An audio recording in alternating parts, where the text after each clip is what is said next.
Have a good look, Gregor shouted, pulling off the rest of the ruined dress so Osrith's frame shivered in her slip. Queen of Cumberland. He dragged her by her hair, wielding a hand towards the prison door past the two guards for it to be unlocked, before throwing her into the dungeon, opposite the church. The Northman had already been returned to the cell and Gregor pushed her inside too. She fell onto the straw as the metal lock clicked closed. Your marriage to the king is legal, Gregor spat. Domhnall sanctioned it and Guthard will have you by his side. I will not. I won my freedom, as well you know. Osrith spat back. But Gregor had already left. She pulled herself to the bars, looking out, but could see little tiny pinpricks of light illuminated in the distance, which Osrith took to be candles, or the warriors' torches guarding the gates. She shivered. Very little remained of the dress, and no wonder the men had stared. The front was in ruins, her breasts, most of her stomach and her legs were bare. She folded her arms across herself, glaring into the darkness where she knew Eric Thurgilson. For the fight had been over quickly and such an experienced warrior had yielded suspiciously soon. Why are you here? The Northman said, after a few moments. The moon was gibbous and gave enough light to see the man's face. He seemed genuinely curious. Because I wouldn't accept the king? Osrith replied. She shivered again. A bitter wind was building from the east, and she had mere scraps of a once spectacular gown hanging from her shoulders. Had Tag known all about this, it explained his mood that afternoon. If he'd been told she was to marry the king, they were Domhnall's men, they'd already lost Finolai AMD. Now she was here, prisoner of the Halligwithicland king. But you won. The Northman pointed out. Everyone saw it. Everyone saw it. But few will accept it. The abbot, the king, my own king's man will never honor it. And they say we are barbarians, Eric said, and winced as he spoke. But Osrath was too angry to care. Why did you let me win? She asked, bitterly. I needed to have won. I need to be ruler of Northumbria. Eric scoffed. You did win, girl. The injury you gave me at the battle was enough to slow me, and then you got my leg. There was no let you about it. The Northman moved on the cold straw beneath him. I am truly glad no kin of mine were there to see me. A clank of chains indicated the man was getting up. Do you need treatment? I have survived worse. I am a hostage, not a prisoner, though you might not know it. He took a few steps towards her, and Osrith backed away. Suddenly as he came to the moonlight. Looks like you have a few irons yourself. Osrith pulled her clothing round her more, though they were inadequate against the cold. You speak English well, Osrith observed, ignoring his comment. I spent a long time in Eoforwick. Osrith tried some Gaelish, and then Cymric. At both he looked blank. Not so much time in Strathclyde or Bittlin or Alba, she baited him. No, indeed, the Northman replied, evenly at her dig. Why did you offer to fight me? Honor. If you have no honor you have nothing. At least now I know you are a warrior of honor, even though the rulers here do not. And what you said to Guthard. The Norseman paused. I merely reminded Guthard of his Danish line. Honor is our ace, not Christianity. Here. He passed her a thin cloak, perhaps his own.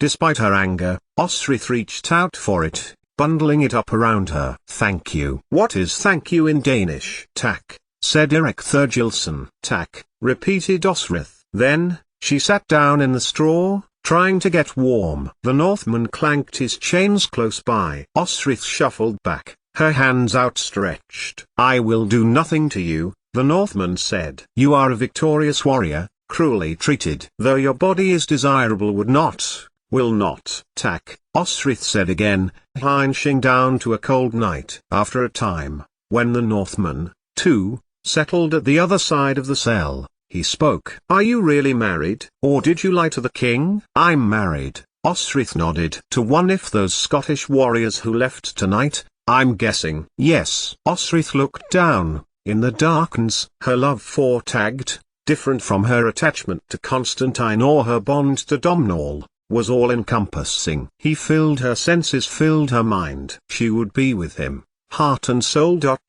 And she was beginning to care not they were comrades. Osrith desired him, and she could be with him, were she just to escape. I must get away, she murmured, as she tried to close her eyes. How had it come to this? This morning, she was gazing down to Tagged, to the Cymry beyond the walls. None will know of this, a voice murmured across from Osrith. She opened her eyes. Monks were there. They would have written it in the annals of Cumbraland. News of my so-called marriage, and our fight will be sent out to the kingdoms. The Northman let put a big sigh. Are you being truthful? Sadly, yes, Osrith nodded. Then Siegfried, my brother, may yet hear of me. Osrith's eyes brightened. Not if we escape. We cannot escape from here. I have tried. Osrith shivered again, despite Eric's cloak. Where were Tagged and Fergus tonight? Along the coast? What would happen when they reached Domhnall? Her mind fixed on Tagged. He had told her not to trust him. And now he was king. But, no. Unless Domhnall told her to her face, she would never believe it. No. Osrith was sure, this was Grioghair's scheme. He knew so much about her, even the name Lackland that she had given herself. Some while later, after the moon set, and the place was inky black, Eric's voice came to her ears. It was then, that Osrith realized she had been asleep. You did win, warrior. Osrith, you did win, Osrith. He said again, you are not meant to be married to this king. I am not meant to be imprisoned with no sword, no means to serve my lord. You are a woman, he added. I am a warrior. Osrith retorted, I meant no offense. Norse and Danish women are often warriors. You fight with skill and courage. Tak, Osrith replied. The next time Osrith was woken that night was for a tiny chink sound of the lock of the cell to open. Osrith listened, and heard a light thud near the gate. Who was there? And in the morning,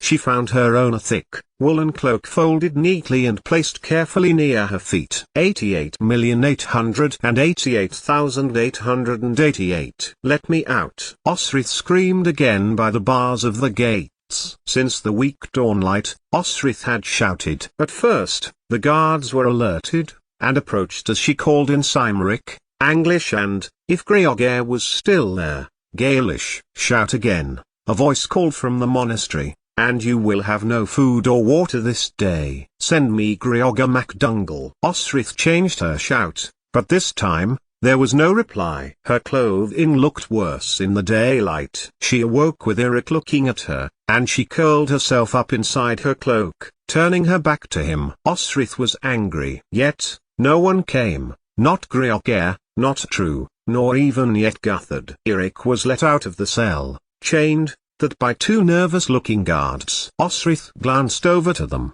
as he pulled on his boots, considering whether to making a run for it. But she was neither armed nor had silver. When a servant came with some food, he accompanied by a guard. They called Eric over and habded him bread and ale. None for Osrith. The servant, probably a heathen, at least had the decency to look sorry. They want me weak, Osrith thought, neither moving nor speaking. Like her uncle treated prisoners at Bibbenberg, weaker prisoners were more likely to confess, or at least, die quietly. What do you know of Harthknutson? Eric asked, offering Osrith a ohm of his bread. Without shame, she took it, taking little bites, a technique Glimmery had once explained. Had used when they were lightened of most of their food one winter by Ivar, a weak puppet for the Saxons. Osrith replied, dismissively. Good looking, is he not? Eric grinned, goading her. Now your husband is gone. You marry him then, Osrith replied,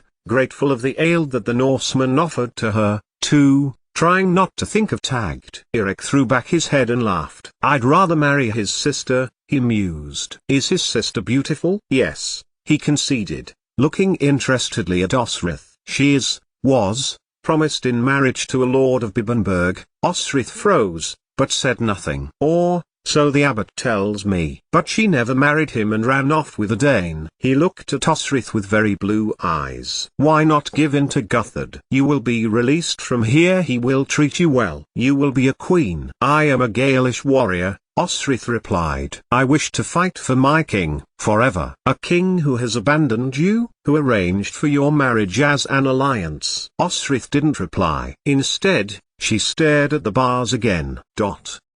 It is Grioghair, I am certain. The Scot. I killed a kinsman of his. For he was creeping, like a thief, with his men to Domhnall on Iona. When Osrith stood, hand in sword, on the battlefield over Greogor. At a time in the future, she would think on that point again. Honest men, she would reflect, as the tip of Buey would score Greogor's jugular, are welcomed as such. Osrith handed back the jar to Eric, who drained the last of it. Then, she moved across to the cell's door, knees to chin, arms wrapped around them, the woolen blanket tucked in where cold might creep, looking out to the courtyard for clues and opportunities, for she was determined to be at liberty as soon as she possibly could. Eric sat for most of the afternoon in silence too. Osrith wondered what the Dane was thinking about. He spoke of honor, so he was unlikely to wish to escape too. After a time, he got to his feet and moved to the corner of the cell, dropped his breeches and took a piss. Osrith looked away and back to the courtyard. Little had changed, little had happened since the day before. The horses were on their winter food. If Guthard had intended to join Domhnall immediately, they would be eating hay and being exercised. As darkness fell outside,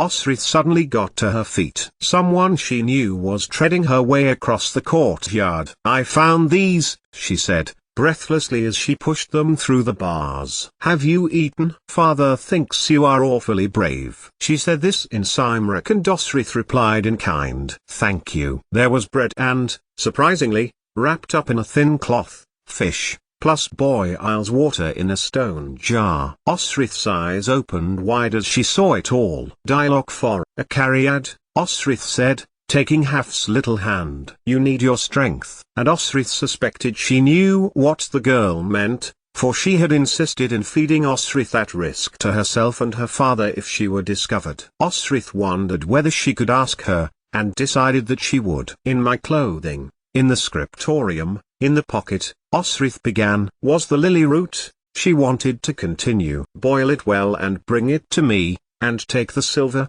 also in a pocket for yourself." For, Osrith knew she needed its scouring ability. Constantine's, it could be no other. But Haf's answer made Osrith's heart sink. "All gone," she said, big eyes shining up to Osrith. "Taken." "My clothes?" She nodded. "My sword?" Haf nodded again. "Where?" "I could not say, for I do not know," she said. Osrith looked away. "Taken." "My clothes, my sword." "Can you search?" But she had gone too far, and Haf slunk from the bars and left, slowly, walking sedately across the courtyard. Osrith looked down into her lap. How lucky she was to have a friend such as Haf, to have brought her food such as this. She was aware that Eric was looking at her. "Here," Osrith said, in English. She offered the cloth to Eric. He looked at the fish but shook his head. "It was brought to you by a friend, it would seem." "She likes you." Not getting the Northman's meaning, Osrith nodded,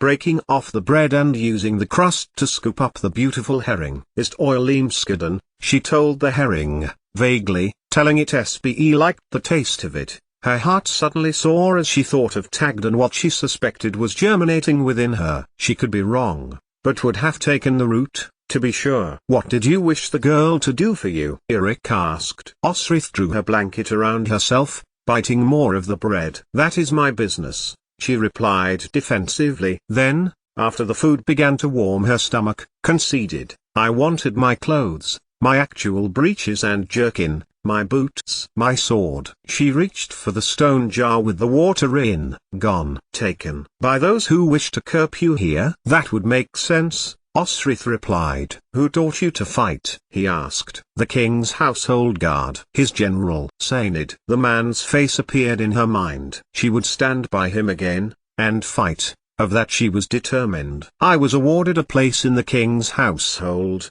Osrith continued, "when I saved his son from the bastard Nor." She broke off. "Some bastard Norse, who were choosing to raise Dunotter," she added. Eric laughed. "It was not us. But we are bastards, otherwise we would not gain land." "Have the Saxons never done the same?" "They did exactly the same, when the Britons owned this land. When my ancestors were rulers here." It felt refreshing to say that aloud. Even growing up, when the stories were told, even in her uncle's presence, Urien of Vjt was esteemed. She wished she could have found out more of her mother, Jaitha's life. She would be of one of the noble families, Who were the warriors here? She supposed she would never know now. You speak many languages, Erik continued. I do not speak Danish though, as you can tell. Tak, Osrith added, to which the Northman laughed. Tabog Vindum Sam signed, Erik said. Win or lose with the same mind. Tabog Vindum Sam me signed,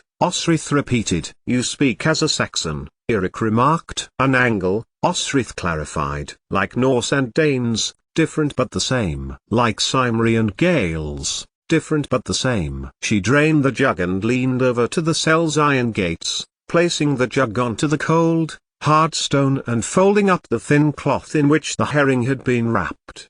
Have you a child? Erik asked suddenly. Osrith stopped as she drew back from the cell bars, and turned to look at the Northman in the gloom. Is that why you so desire to reach your husband? I once grown a child, a little, Osrith admitted, as she wrapped herself back up in the blanket, trying to find the warmest place in amongst the dank straw. It wasn't my path, it seems. God has other ideas. Your God wishes you to be a warrior. Yes, I am good at it. If men do not wish to be warriors, they must fight all the same. Women should accept their place. Women can still die by a sword. It is why Osrith broke off. So easy was this Northman to talk to. She had nearly admitted where she came from. Why you're nothing, Osrith replied. And Erik said nothing more. Little changed the next day. No one came to Osrith, but Haf brought her food shortly after. A guard brought some for Erik. Again, he was let out for exercise.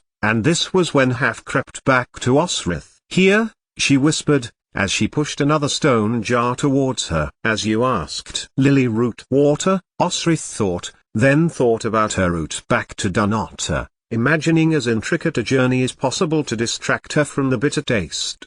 You have my clothes, my sword. But Haf shook her head. I paid a healer for the root. Osrith reached to the girl's hand. You are a very good friend, and I do not deserve it. Haf smiled, but again said nothing before slipping away as Erik returned. The weather grew colder, and Osrith's days were taken up with talking to Erik, who was teaching her Norse words, and pushing down the envy of his hour away from the cell. She used that time to relieve herself in peace, and had seen no evidence of the lily root's efficacy. A germ of life was not growing in her. For that, and for the hot water Haf brought to her regularly, Osrith was profoundly grateful. Erik was also good company. He told Osrith of his life in Norway, where the weather was far colder than here. They taught one another languages. Norse and Danish were broadly interchangeable, and she learned Manakvind and some similar words as English. It was amazing that more words were not known, but the Norse and Danes spoke so quickly and pronounced those which were similar so differently. Osrith could understand why. A week before Christmas, Haf came one evening as Erik was discussing the Norse gods, and Osrith mentioned this to Haf. She proceeded to explain in Cymric about the gods, which Osrith translated, then whispered. The church added their story to ours. They were good Christians at first, but the Saxon Christians tried to make us forget. Her eyes were bright, as she told Osrith, as if her words were dangerous, which they probably were. But my mother remembered, and told us. She was out to death by the abbot before true, Abbot Eardred, as an example, my father said. Her face crinkled, and she looked down. Osrith reached out both her hands to the girl, and, for once in long time, she remembered Beatha, and Finn, her little son, and thought how Haf was like them. It is midwinter next week, Osrith said, soothingly. Medwinter, Erik repeated, recognizing the word. July. Yule? Osrith asked, then turned back to Haf. You will eat and drink when it's midwinter, Osrith said. Your father will cook a feast. She nodded, then leaned towards Osrith, kissing her on the cheek. Osrith blushed in the semi-darkness as she watched the girl leave. She likes you, Erik laughed. I'm not a man. So, Norse women, Danish women, they often like one another, with not a man. Osrith looked back towards the hall door through which Haf had vanished. At least someone does. I do, too, Erik remarked. You are a noble person. Honorable. He shifted from where he was and drw a little closer to Osrith. You did not eat the meat she brought you. No, Osrith said, offering Eric the tin plate. Tack. Eric thanked her, taking a bite of the meat. "We had a sister once, like you, though a little younger. So full of life, all loud and alive. Then one day our crops got blight. It was damper season than usual. Many farmers starved and she died. Siegfried and I were away, we had gone Viking." He sighed, and took another bite. "Mother was a shadow of herself. We want land, here, to bring our families to Northumbria. To Alba." Osrith scoffed. "It is poor land here." "Eventually Wessex," Eric replied, shrewdly. "Guthrum got what he wanted by becoming a Christian, as Guthred has done. They got land, power. No settled Dane or Northman will ever leave. Neither the Angles nor Saxons, though the Cymri nor Gales would clear Key like that. And nor they, for they displaced a people before them." She looked across to Eric, passing the stone jar Half had bought. He took it and drank, spraying a lot of it back out of his mouth. "What's this, Vand?" Osrith said. "Da ring micro ruish water," Eric said, disgusted. "Not ale, not ale," Osrith agreed. "Alba is better than Denmark, than Norway. It is rich." Eric put down the jar and, from his hair, pulled a jewel, a pearl, embedded in a silver slide. The pearl glimmered in the half-light. "These come from far away, traded many times. But this," he passed the silver clip to Osrith, "the river that empties by Lindisfarne." "The two-eyed," Osrith replied, looking at the small, shimmery white gem. "It was in the river." "In the two-eyed." "It was the first thing I found when I landed here." It was glimmering between the rocks within two shells in which it had formed. Osrith held it on the flat of her palm, giving it back to him. "So what is Guthred's motivation?" Osrith asked. "Land and riches for Guthred, as for Guthrum. But what has he to gain from allying with Domhnall?" "It does not seem to be purely hatred of Eochaid which drives him." "I do not know." They both fell silent, as the wind began to whip up a storm outside. As Eric began to get as comfortable as was possible in the straw, Osrith drew hers around her. "Godnat," Eric said, and soon his breathing was heavy as he drifted to sleep. Osrith closed her eyes too, murmuring, "Godnat" in reply, and was awoken to the sound of the lock of the cell being opened by someone trying to be as quiet as possible. It was night, no moon shone, and a wind blew around the courtyard and onto the cell. Osrith listened. 2 or possibly 3 people were outside. "Do not worry," said one voice. "Guthred is allying with us, Strathclyde and Cumbraland reuniting, and with Picts. When the Gales have been driven away, we will reclaim our land." Muzzily, Osrith listened. Some of the conversation was now muffled. She couldn't make sense of the words, and blinked, trying to listen. More shuffling, and more discussion. Then, one of the men spoke clearly. Osrith sat up, in horror. "Guthred has departed to Eoferwick. He can be no one's alliance, not Domhnall, not yours, Giric." The speaker had Osrith's attention. "Giric, Eochaid's ally, here?" She shuffled closer. She recognized the voice. But, it was too late to move. Into the cell, in the light of a torch, strode Griogr. Before she could cry out, he thrust Rag to her mouth, holding her by her hair. "Hold her, true," Griogr demanded, as Osrith struggled, and the abbot thrust his hands around her, dislodging her blanket. Eric still slept as Osrith fought. True's nimble hands had her hips, then her waist, before working his way to her breasts. A sliding of cloth came from Griogr, and Osrith kicked out when she felt his naked leg by her own. He has not rejected her. You cannot despoil her. True's voice was broken between breaths, and Osrith felt a lump on the back of her leg. She struggled as True began to squeeze her breasts between his fingers. "Can I not?" Osrith felt another lump by her leg. "No," insisted True, finding her nipples. His fingers fumbled as he breathed unsteadily by her neck. "You wish to do it, True," Griogr accused, as a scream like an ache being relieved came from Abbot True's mouth, who reeled from Osrith, letting go of her tits. "Oh God in heaven, Giric!" moaned True, in Cymric, and Osrith, taking advantage of the otherwise occupied True, whose seat she could smell behind her, to kick Griogr.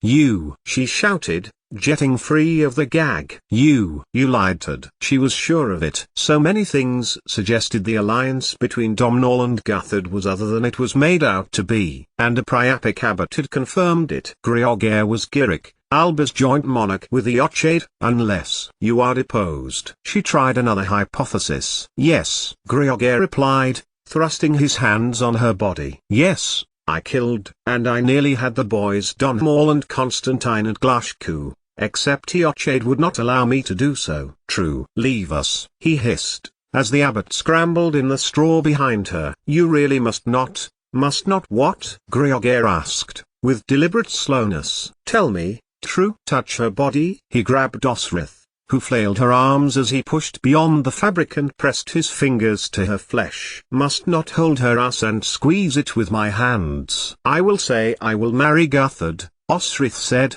suddenly. If it means Cumbraland will ally with Strathclyde. Greogair stopped, and said nothing for a time. Then, he stepped away. Truly, it wasn't a question. I am of Cumbraland. Osrith tried to sound earnest. I found out, in the records. If you would leave me, tell Guthred I would be honored to be his wife. It is ...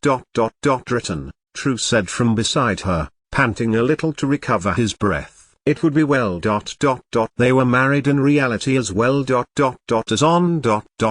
paper. A long pause followed, before Greogair spoke. Very well, Greogair, Giric said. Osrith heard him take a step backwards. Should that we take you out of here, and you go to Guthred, will you keep your silence? Yes, Osrith lied. She had no intention of being married to Guthred, and as soon as she could she would get a message to Domhnall that Greogair was Giric, Eochaid's man. But ... you were not the Giric we met at Glashku. The words fell from Osrith's mouth before she could stop them. Domhnall believes what he wants to believe, Greogair replied. He believes me a traitor to Eochaid. I hid at Glashku. A servant took my place. But I heard every word of D's plan, which was why I had him murdered. Enough, hissed True. She has said she will comply. The cell door closed with a faint cling. Osrith exhaled deeply. 88,888,888. It was 3 days before Christmas, midwinter. Snow crept in under the door, close to where she was sleeping. It had been 3 nights since Greogair and True had come to her, but nothing had changed. She looked out at the pink-orange sky. The glow of the morning sun through ice crystals promised a cold day, and a sprinkling of frost covered the courtyard. Osrith shivered as she watched a warrior break the ice on the water trough, dashing his head through it for a wash, and shivered more when the door was opened by 2 guards, for her ripped dress and the cloak were damp from the winter air. They rapped on the metal with the sword, and Osrith realized Eric still slept. He walked past Osrith with his now usual greeting of, God Morgen, and Osrith greeted him the same way. He had given no indication that he had heard anything the night Greogair had arrived, which was a relief, for though they were companionable, Osrith could not trust that he would not betray her. Indeed, hadn't the very thing she had sworn she would never do so had offered to do, no matter that it was a ruse to attempt an escape.